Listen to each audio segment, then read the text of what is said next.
কুমিল্লা নগরীর Jangalia bus terminal থেকে কুমিল্লা চাঁদপুর সড়কের আইডি পরিবহন চলাচল বন্ধ রাখার দাবিতে সকাল থেকে ধর্মঘট পালন করছে পরিবহন বাস মালিক শ্রমিকরা।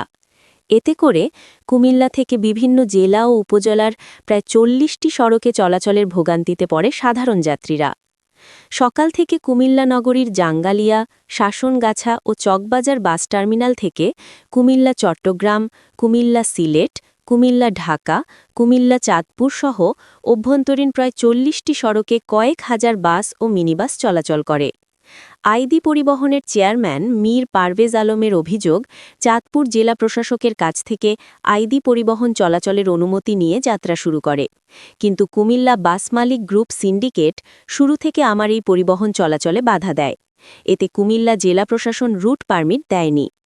চলতি বছরের ফেব্রুয়ারি থেকে বাধ্য হয়ে জাঙ্গালিয়া বাস টার্মিনাল থেকে সার্ভিস বন্ধ করে দিয়ে ২ কিলোমিটার দূরে পদুয়ার বাজার বিশ্বরোড থেকে বাস সার্ভিস চালু করি। আইডি পরিবহন শুধু যাত্রী সেবার উদ্দেশ্যে এখানে আমরা আসছি এই রাস্তায় ব্যবসা করতে। রাস্তা কারো একার না, রাস্তা সকলের ব্যবসা করার অধিকার আছে। এই রুটে গত ৪০ বছর যাবৎ বগদাদ পরিবহন এককভাবে ব্যবসা করতেছে, যার কারণে যাত্রীরা নানাভাবে ওনাদের কাছে নির্যাতিত হয়।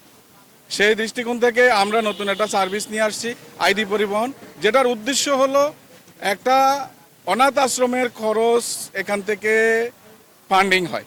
এই আইডি পরিবহনটা কোনো মালিক তার নিজস্ব খরচের জন্য না, শুধু বৃদ্ধাশ্রমটা চালানোর জন্য এই আইডি পরিবহনটা তৈরি হয়েছে।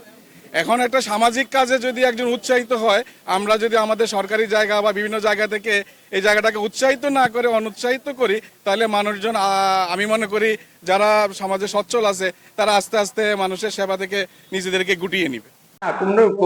Jangalia bus terminal, Chawkbazar bus terminal, Shasongacha bus terminal, তিনটা টার্মিনাল একই সঙ্গে বন্ধ আছে, দূরপাল্লার কোনো গাড়ি চলাচল করতেছে না। বিগত ২ মাস এখান থেকে চলার পর বগদাদ কোম্পানি এটার বিরুদ্ধে একটা মামলা করছে হাইকোর্টে। এই মামলাটা হাইকোর্ট থেকে কোম্পানি রায় নিয়ে আসছে। রায় নিয়ে আসার পরে বিআরটিতে এটা কাগজপত্রের জন্য সরকারি যে ট্যাক্স পর্যন্ত দেওয়া হয়েছে, সকল কাগজপত্র ডকুমেন্ট আমাদের কাছে আছে।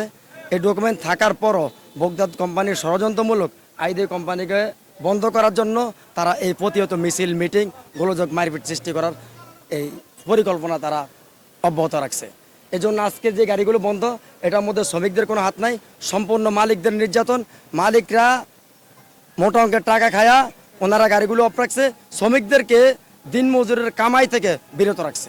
আমরা যতটুকু জানছি শ্রমিকরা এখানে এটি বিভিন্ন সার্ভিসের শ্রমিক, এখানে শুধু আইডি শ্রমিক না, এখানে জাঙ্গালিয়া 13টা সার্ভিস আছে, 13টা সার্ভিসের শ্রমিকে এখানে আছে। এখানে যারা বলতেছে এই কথাটা, আমি এটার সত্যতা টোকাইয়ে পাই না। কারণ আমি আইন টোকাইলে তাইলে এটা প্রশাসন দেখবে, প্রশাসন চেক করুক, চেক করে দেখুক। অন্য সার্ভিসে অনেকের এরকম সার্ভিস আছে 8টার অনুমতি নিচে 50টা গাড়ি চলতেছে। তাহলে যদি কাগজপত্র বৈধ অবৈধ চেক করে, তাহলে একটা কেন করবে? সবগুলো তো করা উচিত না, সবগুলো তো করা উচিত। আপনারা দেখছেন মেঘনা টিভি, সত্যি সন্ধানে সবসময়। এছাড়া দেশ বিদেশের নিত্য নতুন খবর জানতে মেঘনা টিভির ফেসবুক পেজ facebook+meghnaTV.bd তে লাইক দিয়ে আমাদের সাথেই থাকুন।